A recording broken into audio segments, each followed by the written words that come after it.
Hi friends, मेरा नाम है राहुल तलवार और आप देख रहे हैं द टेक्नोक्रेट्स। मैं आपको टेक्नोलॉजी की दुनिया से लाकर दूंगा न्यूज़, व्यूज़ और एक्सप्लेनेशंस। ऐसी एक्सप्लेनेशंस जो टेक्नोलॉजी को समझने में आपकी बहुत मदद करेगा, माइन्यूट माइन्यूट चीज़ों की अंडरस्टैंडिंग देगा। आजकल हम लॉकडाउन में हैं, घरों में कैद हैं। पूरी दुनिया में एक वायरस ने तहलका मचा रखा है। पिछले 2 हफ्ते में हमने इतना वायरस वायरस किया है जितना हमने पूरी जिंदगी में नहीं किया। कंप्यूटर वायरसेस के बारे में तो सब जानते हैं, मगर ये बायोलॉजिकल वायरसेस के बारे में नॉलेज थोड़ी लिमिटेड है। तो ये वायरसेस क्या हैं, चलिए जान लेते हैं। हमारी पृथ्वी पर ब्रॉडली सब चीज़ें 2 भागों में विभाजित की गई हैं, लिविंग और नॉन लिविंग। जैसे आप लिविंग हैं, मैं लिविंग हूँ, हमारे आसपास पेड़ पौधे पक्षी जानवर ये सब लिविंग हैं। बट मेरा ये स्पाइडरमैन और ये थॉर, ये बेचारे लिविंग नहीं हैं, ये नॉन लिविंग हैं। किसी भी वस्तु के लिविंग होने के लिए उसकी 6 बहुत ही यूनिक क्वालिटीज होती हैं। सबसे पहली क्वालिटी है पैदा होना या बर्थ लेना। सेकंड क्वालिटी है कुछ खाना, एसिमिलेट करना या एनर्जी को कंज्यूम करना। तीसरी क्वालिटी है कुछ एक्सक्रीट करना, बॉडी से कुछ वेस्ट मटेरियल को बाहर निकालना। चौथी क्वालिटी है ग्रो करना, साइज में इंक्रीज होना। और पांचवी क्वालिटी है रिप्रोड्यूस करना, प्रोक्रिएट करना और अपनी नस्ल को आगे बढ़ाना। और छठी और फाइनल क्वालिटी है मर जाना, डेथ। ये जो जीवन के 6 गुण हैं, ये नॉन लिविंग या निर्जीव वस्तु में नहीं पाए जाते। फॉर एग्जाम्पल, जैसे कि ये मेरा स्पाइडरमैन है, ये पैदा नहीं हुआ, ये कुछ खाएगा नहीं, कोई एनर्जी को कंज्यूम नहीं करेगा, ये बॉडी से कुछ वेस्ट निकालेगा भी नहीं, ये साइज में ग्रो नहीं करेगा, ये बच्चा भी पैदा नहीं करेगा और ये मरेगा भी नहीं। तो क्लियरली ये एक नॉन लिविंग या निर्जीव वस्तु है। ये जो वायरसेस हैं, इनके लिविंग या नॉन लिविंग होने के बारे में पुख्ता रूप से कुछ नहीं कहा जा सकता। एक्चुअली इसमें काफ़ी कन्फ्यूजन है। कुछ विद्वान इन्हें बहुत ही प्रिमिटिव लाइफ फॉर्म मानते हैं और कुछ विद्वान इन्हें बहुत ही एडवांस्ड लाइफ फॉर्म मानते हैं। ये जो वायरसेस हैं, ये लिविंग और नॉन लिविंग के बीच में कहीं सेटल होते हैं।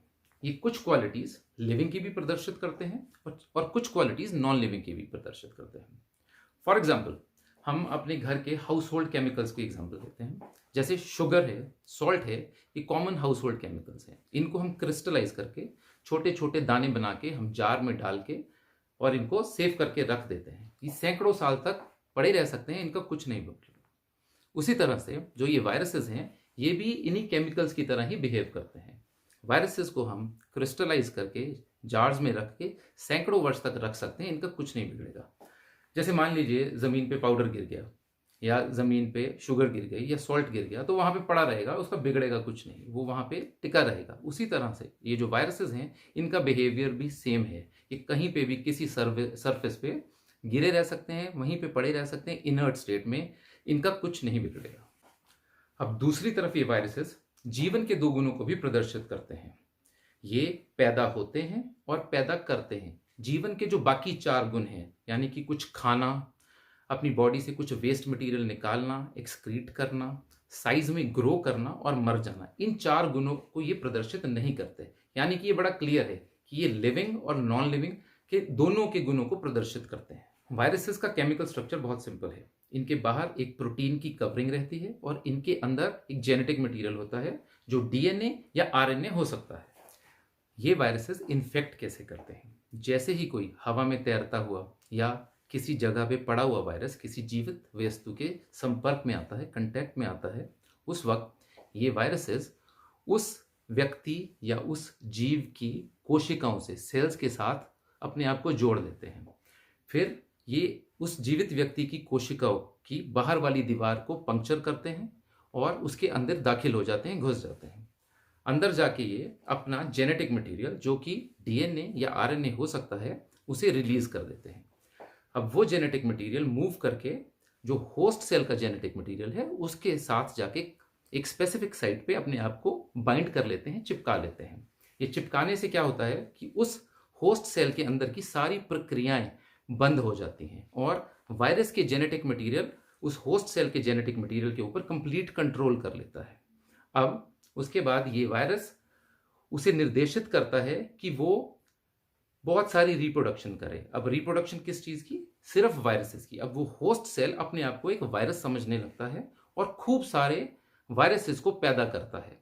होस्ट सेल के अंदर वाला सारा मटेरियल यूज करके वो खूब सारे वायरसेस बना देता है। इतने वायरसेस बना देता है कि वो जो होस्ट सेल है वो फट जाता है, और वो फटने के बाद बहुत सारे वायरसेस रिलीज करता है जो अपने पड़ोस के सेल्स को फिर से इन्फेक्ट करते हैं, और ये चेन रिएक्शन चलता रहता है।